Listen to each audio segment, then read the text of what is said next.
estudantes! Bem-vindo a mais uma aula de História.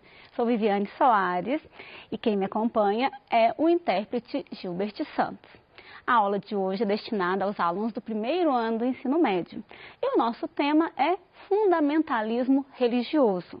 Nós trabalhamos na última aula com fundamentalismo étnico, né, em que nós falamos um pouco sobre identidade cultural, né, sobre como algumas situações dentro do fundamentalismo, ela acaba gerando, né, situações que podem ser de atrito entre grupos diferentes.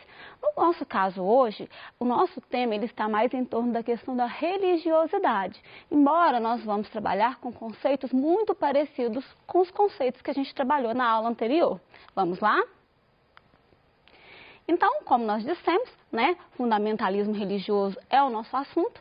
A gente espera, né, que a partir dessa aula você possa operar com conceitos de etnia, cultura, fundamentalismo, multiculturalismo e alteridades. A gente também espera que você possa, né, analisar conflitos contemporâneos que envolvam questões de ordem étnica, cultural e religiosa. Então, para a gente conceituar, né, fundamentalismo religioso.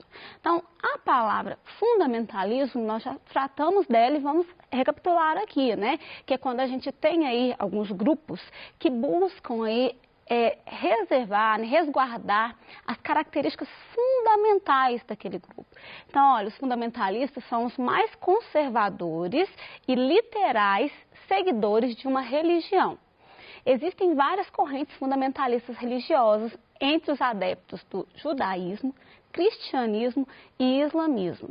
Então, aqueles grupos que buscam resgatar as características originais, né, que são grupos que defendem, né, que é preciso fazer com que aquilo que é parte tradicional daquela religião, no caso aqui que a gente está tratando de religiosidade, né, precisa ser garantido, precisa ser reproduzido, precisa continuar sendo vivenciado, né? Então, isso é muito forte dentro de todas as religiões, porque geralmente, quando nós falamos de fundamentalismo, o que vem na cabeça, né? O que vem na cabeça da gente? Eu aposto que quando eu falei fundamentalismo religioso, você em casa pensou no islamismo, pensou em ataques terroristas, pensou aí em como os muçulmanos promovem alguns atos de violência, né? E é uma coisa importante para a gente refletir aqui. Hoje nós precisamos pensar o fundamentalismo, mas não desse ponto de vista que apenas um grupo religioso seria, né, teria características dessas fundamentalistas, né? A gente vai entender que nós temos aí em várias religiões, em vários grupos religiosos, essa prática, que na verdade é uma prática que vai designar aquele que quer resgatar as características originais, né? Então a gente até falou de fundamentalismo também étnico, né? Que é quando também quer aí defender aquele grupo, a origem daquele grupo. Mas vamos tratar mais um pouquinho sobre isso. Esse termo ele foi criado por protestantes norte-americanos, né? E foi um movimento que combatia o protestantismo liberal e visava a valorização dos fundamentos básicos da religião. Então, geralmente, quando nós temos um grupo, né, a gente acaba vendo que há divergência entre esse grupo, quando você tem uma corrente que é mais liberal e você tem uma corrente que é mais conservadora. Geralmente, o grupo que é mais conservador, ele é minoritário e ele não concorda com essa abertura do grupo maior. E é por isso que ele se separa, né, que é um grupo que segrega aí e que vai tentar reafirmar cada vez mais aquilo que defende. Então, eles buscam, né, atrair, converter religiosos da comunidade maior, tentando convencê-los de que eles não estão experimentando a versão autêntica da religião professada. Então, esse grupo, que a gente pode compreender como um grupo mais liberal, como a gente deu o exemplo ali no caso dos protestantes, quando o termo surge, né, que são protestantes liberais, por exemplo. Então, esse grupo que é tido dessa forma, visto dessa forma, o grupo menor que tenta resgatar as tradições, tenta convencer o grupo maior de que aquilo que o grupo maior professa não é autêntico. Autêntico é o que esse grupo fundamentalista defende, que é retomar as tradições originárias.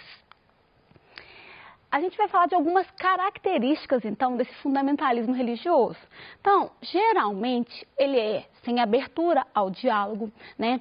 Ele milita em favor das suas crenças, né? Então, um grupo militante. Tem uma preocupação muito grande, como já foi dito, com os preceitos originários, né? E um grupo minoritário, como falamos, né? Eu reforço aqui essa questão de que fundamentalismo não é algo que está circunscrito a uma única religião, a um único grupo religioso. Por isso eu falo aqui, né, eu trago aqui como exemplo, que é possível entender e analisar aspectos do fundamentalismo no cristianismo, no islamismo e no judaísmo, que é o que a gente vai fazer na aula de hoje. Então vamos lá. A respeito do fundamentalismo cristão, eu trouxe aqui alguns exemplos. O primeiro é uma seita que ficou conhecida na história dos Estados Unidos, que é a Ku Klux Klan. Né? Aí a gente fala, nossa, mas eles são religiosos, né? Porque quando a gente menciona essa seita, né, que ficou muito conhecida mundialmente por causa dos seus atos, inclusive de violência, né, a gente pensa essa questão também. Qual religiosidade, né? Como que é isso? Nós vamos tratar um pouquinho. Por quê? É um grupo que possui ideologias raciais, né, eugenistas, né, aquela defesa aí de purificação de uma raça, né, de melhoramento da raça, e religiosas, já que esse grupo, ele tem aí um grande número de adeptos que fazem parte do protestantismo puritano. Dizer que tem protestantistas puritanos dentro desse grupo, que é conhecido, o Ku Klux Klan, é dizer que todos os protestantistas puritanos são violentos, são extremistas, né? A gente pode dizer isso? Não. Claro que não. Não dá para a gente designar, denominar, caracterizar uma religião, porque você tem alguns grupos que têm medidas mais extremistas. É bom a gente pensar sobre isso, né? Para a gente tratar até mesmo dos outros grupos que nós vamos ver. Então, é um grupo que promove perseguição, assassinato a negros libertos e a pessoas que defendiam os direitos civis dos negros, né? O surgimento desse grupo, ele é no contexto da Guerra de Secessão nos Estados Unidos, né? Quando a gente tem o Norte lutando aí contra o Sul, né? E a gente tem algumas características marcantes. O Sul, que é muito marcado pelo padrão escravista e que defende a expansão do escravismo para o oeste, né, na expansão territorial dos Estados Unidos. E a gente tem um norte que vai combater, né, essa expansão do regime de escravidão. Então, durante essa guerra de secessão, os grupos do norte, que é chamado de União, tentavam o quê, né? Fazer mesmo a unidade dos Estados Unidos com os grupos do Sul. Os do Sul, que eram os confederados, eles não concordavam justamente por causa dessa característica muito marcante desse padrão escravista. Ao final dessa guerra, a gente tem a vitória, né, da União, que são os grupos do Norte, mas a gente tem a não aceitação de muitas pessoas do reconhecimento e da garantia dos direitos dos negros. Então, essa seita, esse grupo, né, ele vai surgir nesse contexto e ele vai promover ataques violentos, né, perseguição, assassinato aos negros durante a história dos Estados Unidos e a outros grupos também. A gente fala do caráter, né, religioso. Esse grupo ele tem 3 fases, né? Não dá para eu trabalhar aqui todas as fases, mas é importante a gente saber que existem momentos diferentes dentro desse grupo, que é um grupo que existe até hoje, embora hoje eles não tenham a mesma atuação que tinha nesse momento, até porque hoje nós temos vários outros grupos que a gente pode caracterizar como neonazistas, né? Que faz parte aí desse extremismo, mas que fez com que esse grupo específico, a Ku Klux Klan, se dissolvesse um pouco, vamos dizer assim. Mas as suas ações, como por exemplo o fato de incendiar cruz, né? Isso gerava um medo, gerava um pânico muito grande e deixa para a gente um exemplo claro de fundamentalismo que é religioso, que é étnico, né? E que nesse caso é extremista. Na aula passada a gente falou sobre extremismo e fundamentalismo. Depois a gente vai tratar mais disso. Agora a gente vai falar também, né, de uma história aí relacionada ao fundamentalismo religioso, que é a questão da Irlanda, né, da guerra na Irlanda. A Irlanda, gente, ela vivenciou um período, né, de dominação por parte da Inglaterra, por parte do Reino Unido. A Irlanda, que tinha um grande grupo católico, se viu dominada por uma potência que se tornou protestante, né? A Inglaterra vivenciou aí a reforma protestante, em que o rei Henrique VIII acabou desenvolvendo uma nova religião, que era o anglicanismo, né? Expulsando a Igreja Católica dos seus domínios. Só, gente, que essa adesão da Inglaterra ao anglicanismo, ela é posterior as tentativas de dominação na Irlanda. Então, assim, a gente tem que entender que o conflito na Irlanda não é só religioso, é um conflito também territorial, é um conflito também político. A questão religiosa, ela traz aí uma nova ênfase, né, um novo viés para esse conflito, e isso fica muito marcante justamente por causa dos embates entre protestantes e católicos.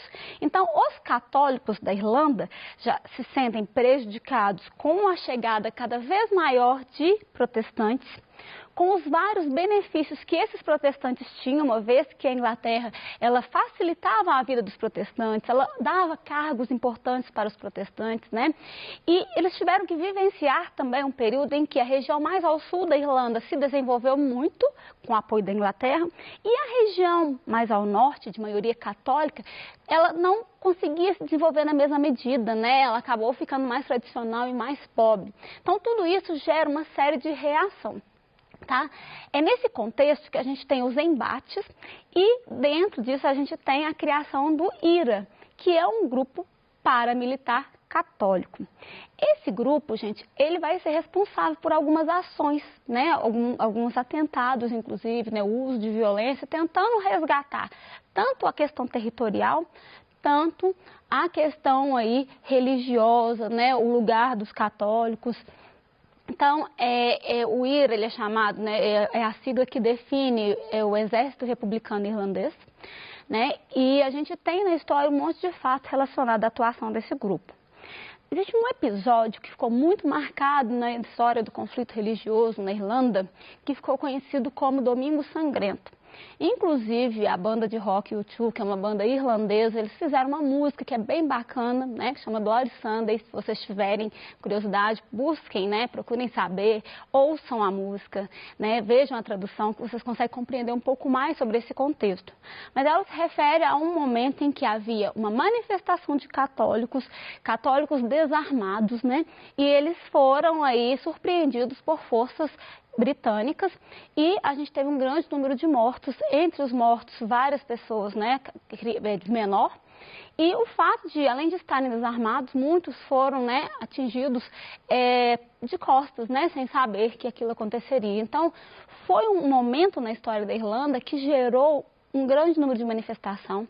É um momento que o IRA recebe o maior número de voluntários, né, de jovens que quer se alistar, quer participar junto com o IRA. Lembrando que o IRA era um grupo, né, paramilitar. E isso deixou muito marcado, né, como que uma região ela vai vivenciar conflitos por causa, né, de questão religiosa, que é a doutrina católica, mas é associado também com discursos políticos, né. A história que ficou muito marcada de violência, como eu comentei com vocês, né, mostra aí como que o fundamentalismo religioso, ele pode gerar, sim, situações extremas, por isso às vezes a gente relaciona com o extremismo, né, e a gente entender que essas ações, elas vão chegar em outro campo, que não somente da religião, né, a gente falou da questão política, a gente entender também essa questão dessa organização paramilitar. Recentemente, né, já no século XXI, o IRA, ele decide depor as armas, né, ele acaba colocando fim às suas ações e por uma série de motivos, inclusive por perceber que esse tipo de luta não estava gerando os resultados que eram esperados, né, ao longo da sua história. O IRA vai perdendo também números de adeptos, né, vai perdendo sua força, mas até que ele entrega as armas, né, a gente tem vários eventos na história de conflitos, né, de violência, sim, promovida por esse exército revolucionário que defendia, né, o seu território, a sua independência, a sua religiosidade. Vamos para o próximo? Aí lá no comecinho da aula eu comentei, olha, quando a gente fala de fundamentalismo, a primeira coisa que a gente pensa, islamismo. Primeira coisa, então, vamos tentar aí desfazer dessa ideia de que fundamentalismo só existe entre os muçulmanos, né? Ou, como muitos associam fundamentalismo e extremismo, né? Que é só entre os muçulmanos. A gente começa falando sobre fundamentalismo cristão justamente para a gente tentar compreender, né? Que o fundamentalismo, ele está presente em várias religiões.